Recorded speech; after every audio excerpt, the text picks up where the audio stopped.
Doctor Bhattacharya यहाँ बैठे हैं, जिनसे मैंने नाटक और बोलना सीखा, पढ़ना सीखा।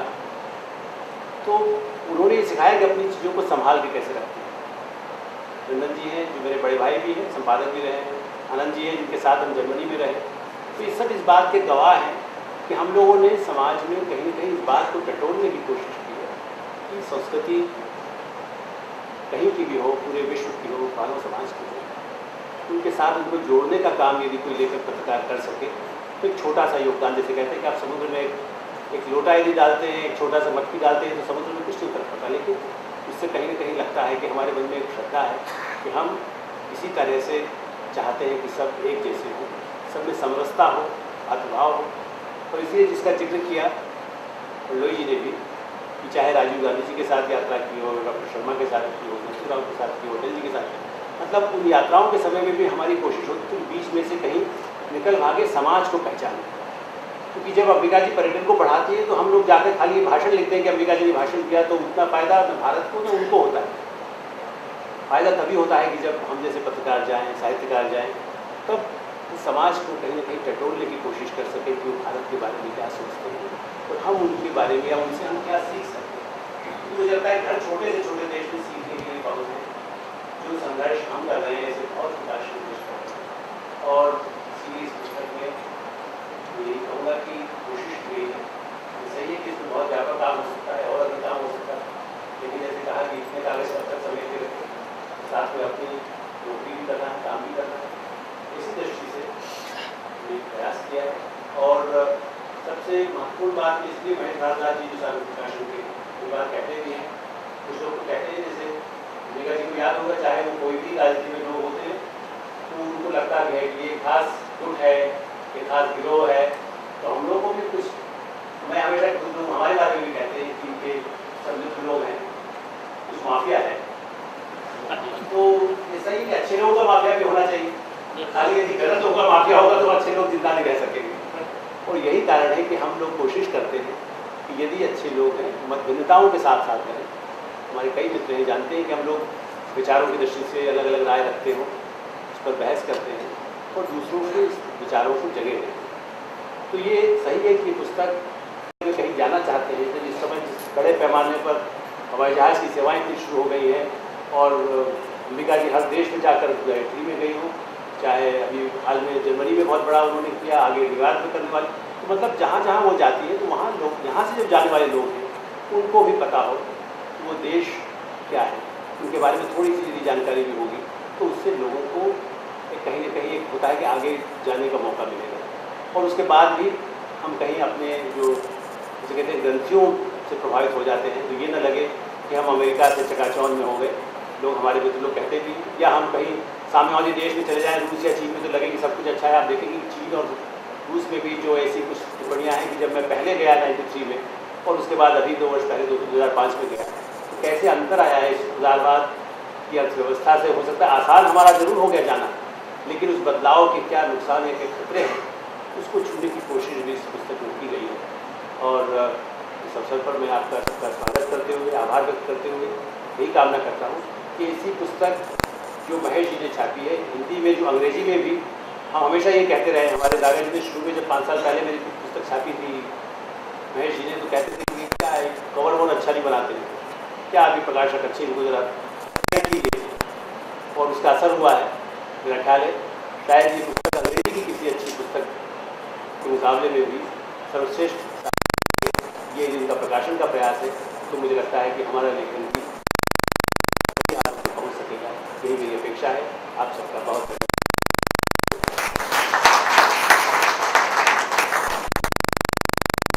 आलोक जी ने कहा कि मैं जानता हूँ या मैं कह सकता हूँ कि अंबिका जी आने से मना नहीं करेगी, पर उसकी वजह उन्होंने बताई उनका संपादकीय पक्ष। मुझे भी ऐसा लगा कार्ड को देख करके कि बहुत ही अच्छी टीम, बड़ी रेलेवेंट लोग उसमें हैं जुड़े हुए। पर मैं जो समझती हूँ कि अंबिका जी क्यों मना नहीं करेंगी यहाँ आने से, उसकी वजह शायद मुझे दूसरी दिखाई देती है कि जिस तरह माननीय मंत्री जी पर्यटन को बढ़ावा देने के लिए हमेशा कमिटेड हैं, तो वो बहुत अच्छी तरह से दूर से ही इस पुस्तक को देखकर जान सकती हैं कि इसे पढ़ने के बाद पाठक निश्चित रूप से भ्रमण के लिए अग्रसर हो जाएगा। तो आइए अब इस किताब की एक झलक देख ही ली जाए। केंद्रीय पर्यटन मंत्री जी से कि कृपया इस पुस्तक का लोकार्पण करें और हमारे सभी अतिथि उसमें सहयोग करें।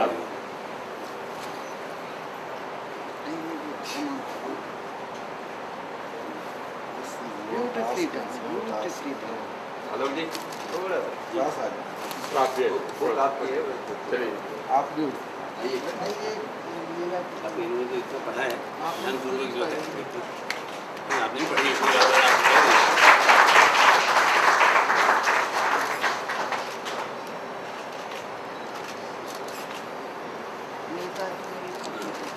मैंने एक किताब से पढ़ने के थे ये तो अच्छा लग रहा है। अलग जी टाइटल दिखाइए। ये सबसे पहले क्या इनका अधिकार जी बहुत बहुत धन्यवाद। जैसा कि हम सभी जानते हैं कि आदरणीय अंबिका सोनी जी जब से इस विभाग में आई है तब से पर्यटन को जिस तरह से फोकस में लिया जा रहा है, जिस तरह से कि आम लोगों की दिलचस्पी पर हम उनके विचार सुने, उसके लिए एक छोटी सी बात बस इतने से लोगों के साथ मैं आग्रह करूँगी आपको आने के लिए कि जब इस किताब के पन्ने में पलट रही थी, यूँ कहिए कि इस किताब के साथ साथ यात्रा भी अच्छी लगी। जैसा कि मैंने कहा कि न केवल कि उसमें एक भौगोलिक परिवेश आप देखते हैं, उसमें एक समाज भी साथ साथ चलता है, उसमें पॉलिटिकल रिलेशंस भी साथ साथ नजर आते हैं जो कि बहुत ही महत्वपूर्ण होते हैं। वहाँ एक जगह पर पेज 341 में ये जिक्र है, दमन को इस्लामाबाद का ऊंचा स्थान है। इसके नज़दीक मरहाजर मिनी चिड़ियाघर तथा बच्चों का पार्क है जिसे जापान के बच्चों ने पाकिस्तान के बच्चों को उपहार स्वरूप दिया है। इसके पीछे बहुत सारी कहानियाँ हैं जो अपनी तरह से पूछती हैं। मैं बड़े ही आदर के साथ अनुरोध कर रही हूँ अंबिका सोनी जी से कि वे इस पुस्तक पर अपने विचार दें। पवन वर्मा जी, लीलाधर मंडलोई जी, भरद्वाज जी, अलका जी, नंदन जी, रमाकांत गोस्वामी जी, माननीय अतिथिगण, दो कारण दिए गए थे, एक आलोक जी के द्वारा और एक अलका जी के द्वारा। मैंने पहले पूछा आलोक जी से कि अटकलें शब्द में इस्तेमाल कर सकती हूँ, उन्होंने मुझे कुछ हल्का सा जवाब दिया, मैं समझ नहीं पाई। तो दो कारण दिए, एक कि मैं युवा प्रगति यंग मार्च की संपादक रही। आलोक जी, मैं माफ़ी चाहती हूँ, मैं भूल गई, लेकिन अब मैं अपने सीवी में वो ज़रूर जोड़ दूँगी क्योंकि इससे मेरा ज़रा एक प्रोफाइल बढ़ जाएगा। अलका जी के पर्यटन को इस किताब से एक और इम्पेटस मिलेगा, मुझे पूरी उम्मीद है कि मिलेगा, क्योंकि जब मैंने स्वीकार किया था यहाँ आना, मैंने किताब देखी तक नहीं थी, लेकिन जो कारण है कि मैं यहाँ मैंने स्वीकार किया आना और मैं खुश हूँ कि मुझे आपने निमंत्रण दिया, मैं इसके लिए आपका धन्यवाद देना चाहती हूँ, क्योंकि मैं आलोक मेहता जी को जानती हूँ। वो सिर्फ एक प्रसिद्ध लेखक ही नहीं, मैंने जो उनकी जीवनी में कई बार मुझे मौका मिला पढ़ने का, अनेकों पुरस्कार से वो सम्मानित हुए हैं। वो गिल्ड एडिटर्स गिल्ड के महामंत्री रहे, अध्यक्ष हैं। तो सबसे बड़ी बात जो मैं आलोक मेहता जी के बारे में मैंने सुनी है और मैं स्वयं जानती हूँ, वो है उनकी विश्वसनीयता। और अगर मैं उनके साथ उनके फंक्शन में जुड़ती हूँ और उन्होंने उस फंक्शन में अपनी किताब पर्यटन के इर्द गिर्द लिखी है, मैं समझती हूँ कि मेरे प्रयासों को वो विश्वसनीयता हासिल हो सकती है जो आलोक मेहता जी। मैं ना लेखक हूँ, ना मैंने लीलाधर जी की तरह एक एक सभा पढ़ा है, ना मैं अलका जी की तरह इसका संचालन करना जानती हूँ, लेकिन कुछ मुल्कों में जाने का मुझे मौका मिला। एक मुल्क में विशेष तौर पर क्यूबा, वहाँ मैं विद्यार्थी के रूप में वहाँ की विश्वविद्यालय में भी पढ़ती रही। तो जिन मुल्कों में मुझे जाने का मौका मिला, मैंने जब मुझे किताब मिली तो मैंने यहाँ अनुक्रम में देखा कि उन मुल्कों के बारे में आलोक जी ने क्या क्या कहा, इनकी क्या विचार रहे उनकी यात्रा के दौरान, और क्यूबा के बारे में जो एक निष्कर्ष, जो सिनॉप्सिस या सिंथेसिस निकला, जो उन्होंने अपने कंटेंट्स में भी लिखा था कि एक मुल्क है जहाँ आत्मनिर्भरता की अनूठी मिसाल है, कि वहाँ लोग एक आत्मविश्वास और एक आत्म गौरव, एक सेल्फ एस्टीम और एक प्राइड के साथ संघर्ष कर रहे हैं, मुश्किलों का सामना कर रहे हैं, ऑब्स्टिकल्स को ओवरकम कर रहे हैं। तो मैं आपको एक मुबारकबाद देना चाहती हूँ कि आपने क्यूबा के जज्बात को, क्यूबा के एक सेंटिमेंट को बहुत अच्छी तरह से पहचाना। हो सकता है कि आप अपने इस चैप्टर में लिखते कि वहाँ के लोग दुखी हैं, उनको हर चीज़ राशन में मिलती है, अगर आपने प्याज के साथ सब्जी पकानी है तो ये एक हफ्ता प्याज इकट्ठा करना पड़ेगा, 6-4 प्याज इकट्ठे होंगे और तब आपकी तरकारी बनेगी। ये भी आप लिख सकते थे। आप ये भी लिख सकते थे कि एक ज़माने में यहाँ ऐशो आराम की ज़िंदगी लोग बसर करते थे, लेकिन आज लोग कुछ भी नहीं है, एक कम्युनिस्ट राज है। लेकिन आपने वो चुना कि किस तरह से क्यूबा के नौजवान अपने नेता के पीछे इस दुनिया के शायद सबसे बड़े मुल्क के साथ टकराव की राजनीति अपनाना चाहते हैं, लेकिन अपने स्वाभिमान के साथ ना समझौता ना कॉम्प्रोमाइज़ करना। ये मुझे बहुत अच्छा लगा। इसके बाद मैंने और देशों के बारे में भी पढ़ा। अभी लीलाधर जी ने कहा कि जब उन्होंने जो ज़्यादा बारीकी में पढ़ा, मैंने तो ऐसे ही पढ़ा कि जर्मनी में जब आप थे तो आपने कई गाने सुने और उन गानों का क्या अर्थ था, आपने ज़्यादा बारीकी से गानों के अर्थ समझने की कोशिश की, तो इसमें भी कोई हर्ज नहीं, शायद आपको वो ज़्यादा सूट किया।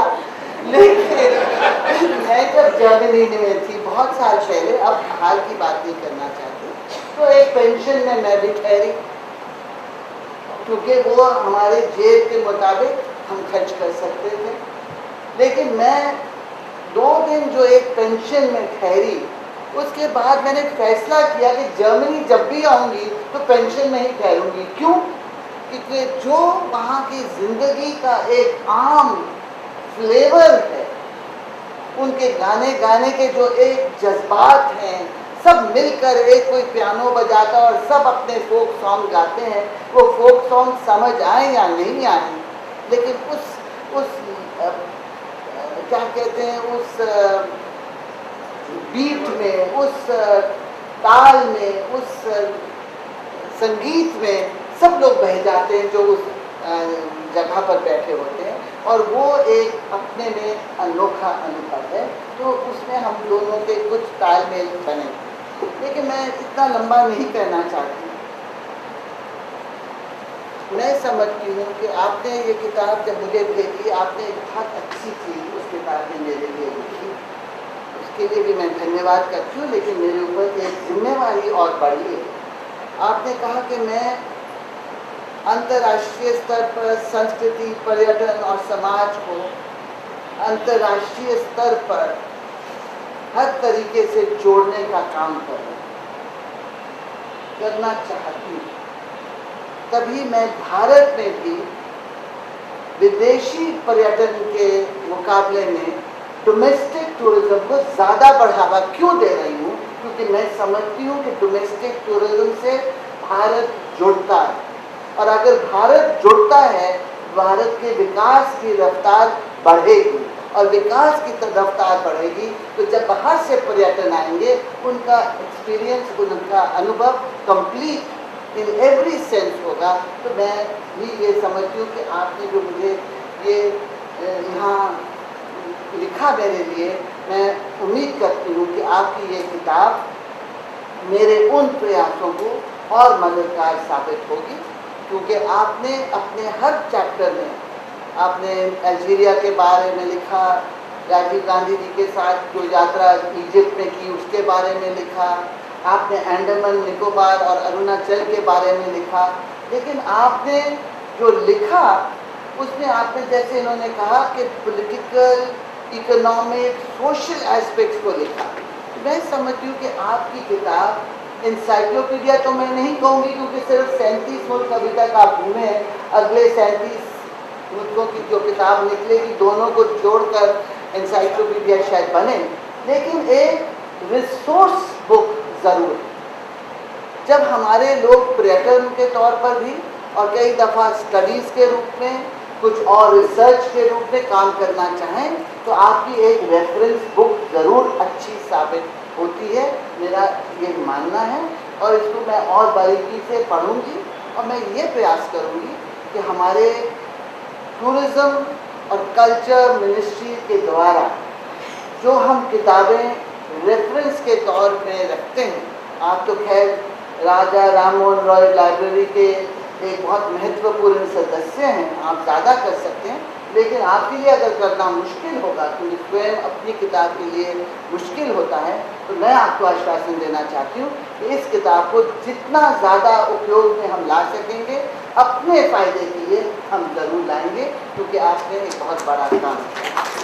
एक लास्ट में ये चैप्टर ये भी मैंने पढ़ा है। ये जो मैंने दूसरे 37 मुल्कों में यात्रा करने के बाद एक और किताब की बात की, ये कोई बिना बेस के बात नहीं थी। ये इस चैप्टर के आधार पर इन्होंने कहा कौन से मुल्क को ज़्यादा खूबसूरत कहूँ और कौन से को नहीं, और दुनिया के तमाम मुल्कों का वर्णन कर दिया। तो मेरे को लगता है कि यहाँ के जो पर्यटक विभाग हैं वो ज़रूर अब आपको बुलाने वाले हैं, क्योंकि वो चाहेंगे कि आप जल्दी से जल्दी फैसला करें कि उनका मुल्क ज़्यादा खूबसूरत दूसरों के मुकाबले में है। तो आपको मैं विशेष तौर पर बॉन वोयाज ज़रूर कहना चाहती हूँ। आपकी अगली यात्रा के लिए आपने मुझे यहाँ बुलाया, मुझे सम्मानित किया। मैं आप सब के बीच में आकर, मैं ज़्यादातर किताबों को नहीं करती क्योंकि पढ़ने का समय कम मिलता है, लेकिन मैं यहाँ आकर बहुत ज़्यादा प्रसन्न हूँ कि आपने मुझे अपने साथ इन सब के साथ जोड़ा। आपका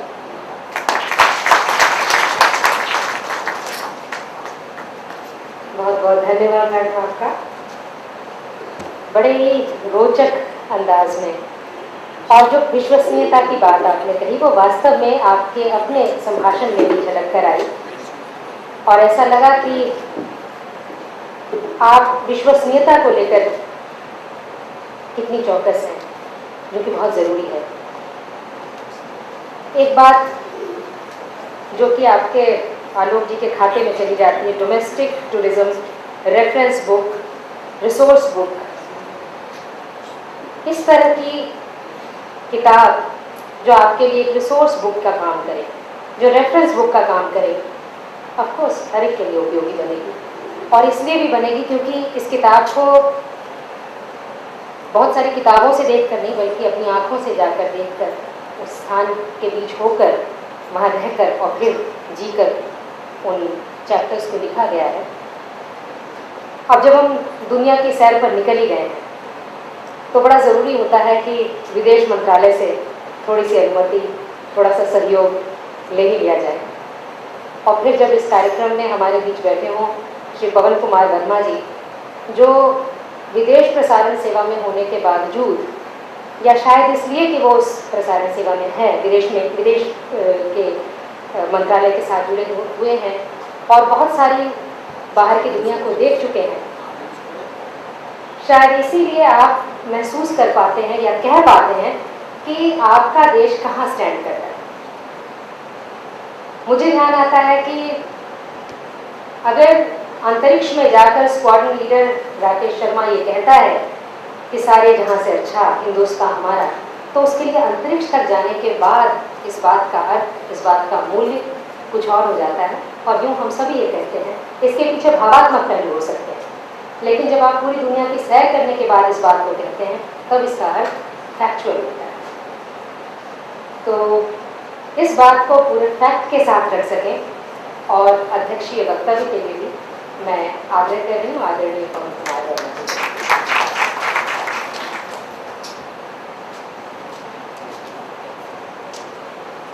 आदरणीय मंत्री जी, अंबिका सोनी जी, मेरे मित्र आलोक मेहता, लीलाधर मंगलोरी जी, अलका जी, महेश भरद्वाज जी, यहाँ बहुत से अच्छे लेखक, कवि, श्रोतागण।